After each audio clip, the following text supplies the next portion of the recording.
إن الله وملائكته يصلون على النبي يا أيها الذين آمنوا صلوا عليه وسلموا تسليما. بسم الله الرحمن الرحيم. واضرب لهم مثلا الرجلين جعلنا لأحدهما جنتين من أعناب وحففناهما بنخل وجعلنا بينهما زرعا كلتا الجنتين آتت أكلها ولم تظلم منه شيئا وفجرنا خلالهما نهرا وكان له ثمر فقال لصاحبه وهو يحاوره أنا أكثر منك مالا وأعز نفرا ودخل جنته وهو ظالم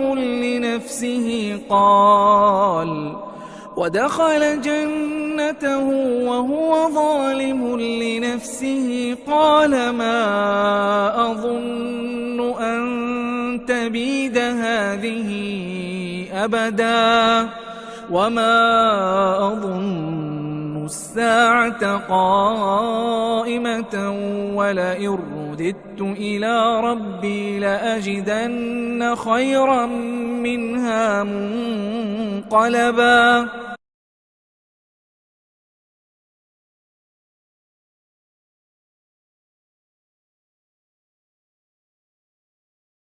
رب اشرح لي صدري ويسر لي أمري واحلل عقدة من لساني يفقهوا قولي. الحمد لله رب العالمين والصلاة والسلام على رسوله الأمين اما بعد. السلام علیکم ورحمۃ اللہ وبرکاتہ. میں محمد عابد سورہ کہف کی تفسیر لے کر حاضر ہو چکا ہوں. انشاءاللہ آج آیت نمبر 32 سے 36 تک کی تفسیر ہم پڑھیں گے.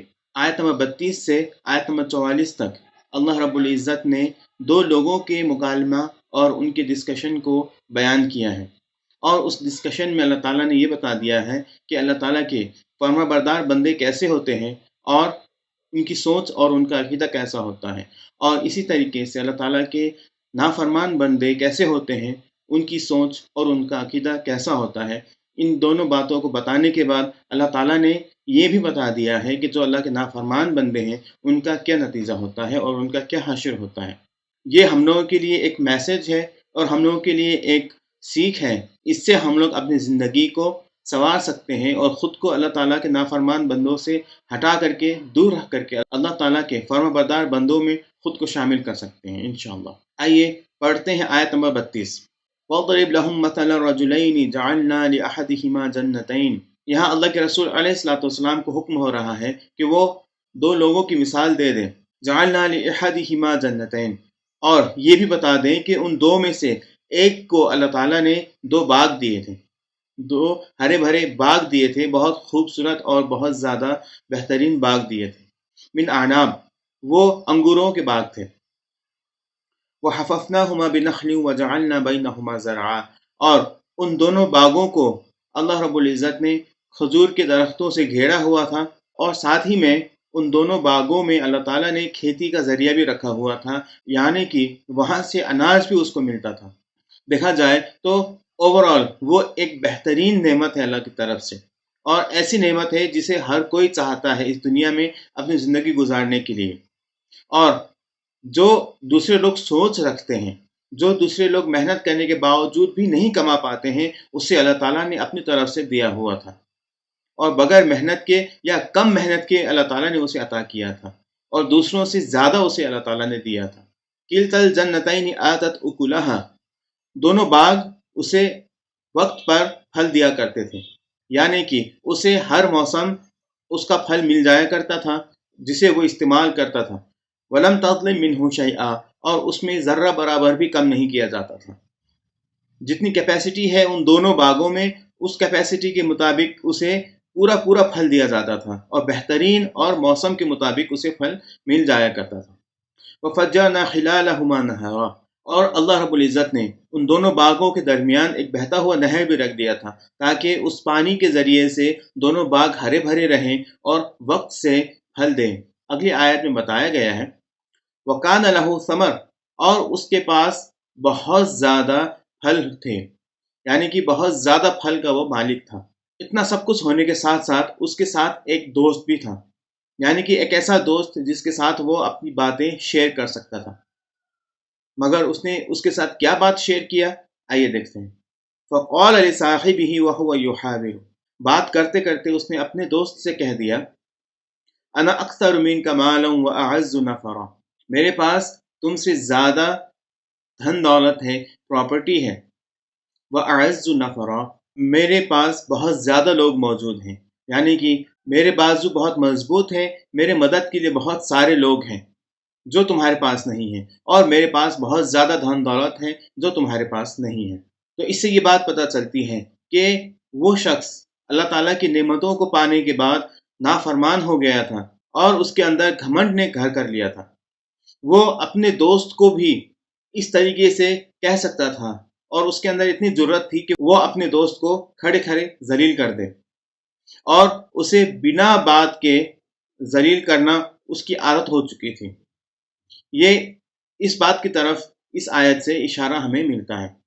آگے مزید اس نے کیا کہا، آئیے دیکھتے ہیں اگلی آیت میں۔ وَدَخَلَ جَنَّتَهُ وَهُوَ ظَالِمٌ لِنَفْسِهِ، ایک دن وہ اپنے باغ میں داخل ہوتا ہے اور اپنے اوپر ظلم کرتے ہوئے داخل ہوتا ہے، یعنی کہ اس نے اپنے اوپر ظلم کیا، اس کا مطلب یہ ہے کہ اس نے اللہ تعالیٰ کی نافرمانی کو اختیار کیا۔ اللہ تعالیٰ نے جن باتوں سے اسے روکا تھا ان باتوں کو کرنے لگا، ان کاموں کو کرنے لگا، اور جو طریقہ اپنی زندگی کو گزارنے کے لیے اختیار کرنے کے لیے اللہ نے کہا تھا اس طریقے کو اس نے دور کر دیا، خود سے بہت دور کر دیا۔ اس حالت میں وہ باغ میں داخل ہوتا ہے اور کہتا ہے قَالَ مَا أَظُنُّ أَن تَبِيدَ هَٰذِهِ أَبَدًا، اور اس نے کہا کہ مجھے لگتا ہے کہ اب یہ باغات کبھی بھی ختم ہونے والے نہیں ہیں، یعنی کہ اس کی جو پراپرٹی ہے وہ ہمیشہ رہنے والی پراپرٹی ہے، اور اس نے جو کمایا ہے وہ ہمیشہ رہنے والی کمائی ہے۔ اسی لیے اس کے اندر اتنا زیادہ گھمنڈ آ گیا تھا کہ وہ بھول گیا کہ اس کا کوئی رب ہے، اس کا کوئی پالنے والا ہے، اسے کوئی دینے والا ہے۔ اس نے بذات خود یہ سامان نہیں بنایا ہے، اسے اللہ نے دیا ہے، اسے کسی نے دیا ہے، اور وہ دینے والی ہستی اللہ ہے۔ اللہ تعالیٰ نے اس پر احسان کیا، کم محنت میں یا بغیر محنت کے اسے بہت سارا سامان دیا۔ اتنا سب کچھ ہونے کے باوجود بھی وہ اللہ تعالیٰ کو بھول بیٹھا اور گھمنڈ کرنے لگا، اور گھمنڈ میں آ کر کے اس نے اپنے اوپر ظلم کیا اور اپنا بہت بڑا نقصان کر لیا۔ اگلی آیت میں مزید اس کی نافرمانی کی طرف اشارہ کرتے ہوئے اللہ تعالیٰ نے بتایا وَمَا أَظُنُّ السَّاعَةَ قَائِمَةً، اور اس نے اس حد تک بھی کہہ دیا مجھے نہیں لگتا کہ قیامت آئے گی، یعنی کہ یہ اس کی گمراہی اور اس کے گھمنڈ کی انتہا تھی۔ اس نے ایسا سوچ لیا کہ اب قیامت نہیں آنے والی ہے، یعنی کہ اس کا حساب کتاب نہیں ہوگا اور وہ جس طرح چاہے اپنی زندگی گزار سکتا ہے۔ اگر مان لیا جائے، بالفرض یہ مان لیا جائے کہ قیامت آ گئی اور مجھے میرے رب کے پاس لوٹا دیا گیا، وَلَئِن رُدِدتُّ إِلَىٰ رَبِّي، اگر مجھے میرے رب کے پاس لوٹا بھی دیا جائے تو لَأَجِدَنَّ خَيْرًا مِّنْهَا مُنْقَلَبًا، تو مجھے اس سے بھی زیادہ بہتر چیزیں عطا کی جائیں گی، مجھے دیے جائیں گے، میں پاؤں گا وہاں جا کر کے۔ یہاں اگر کہ اس نے اس بات کا اقرار کیا ہے کہ وہ مانتا ہے کہ اس کا دینے والا ہے، وہ مانتا ہے کہ اللہ ہے، مگر اس کے گھمنڈ نے اس کی آنکھیں بند کر دی تھیں، اور اللہ کے اوپر وشواس کرنے والا انسان وہ ہونے کے باوجود بھی اس نے گھمنڈ میں آ کر کے نافرمانی کی اور اللہ تعالیٰ کے ساتھ شرک کرنے کی کوشش کی۔ اس نے خود کے خواہشات کو اللہ تعالیٰ کے خواہشات کے برابر رکھنا چاہا، اس نے خود کی محنت کو اللہ تعالیٰ کی عطا کے ساتھ رکھنا چاہا، اور اس نے خود کے اوپر جو احسانات تھے ان احسانات کو اپنی کمائی بتانا چاہا۔ تو اتنا بڑا ظلم کرنے کے بعد اسے ایسا لگتا ہے کہ اب قیامت نہیں آنے والی ہے اور اس کی پکڑ نہیں ہوگی۔ پھر آ کر کے وہ یہ کہتا ہے کہ اگر پکڑ ہو بھی گئی، مان لیجئے اگر اللہ کے سامنے پیشی ہو بھی جاتی ہے تو اللہ تعالیٰ اسے اس سے زیادہ دے گا، کیونکہ اللہ تعالیٰ اس سے دنیا میں بھی خوش ہے، اسی لیے اتنا سارا سامان اسے دے رکھا ہے، اتنی زیادہ دھن دولت اسے دے رکھا ہے، اور آخرت میں بھی اللہ اسے دے گا۔ یہ بدگمانی اسے تھی، مگر اس کے ساتھ ساتھ وہ اللہ کے اوپر ایمان بھی رکھنے والا انسان تھا، مگر اس کی آنکھوں کو بند کرنے والی چیز کیا تھی؟ گھمنڈ تھی، اور ہر چیز کو اپنے ساتھ یا اپنی محنت سے حاصل کرنے والی بات سوچنا تھی، جس کی وجہ سے وہ گمراہ ہو گیا اور وہ راہ سے بھٹک گیا۔ اگلی آیتوں میں اس کے دوست نے اس کو کیا جواب دیا اور اس کا انجام کیا ہوتا ہے، اس کا ذکر کیا گیا ہے، جسے ہم انشاءاللہ اگلے ہفتے پڑھیں گے۔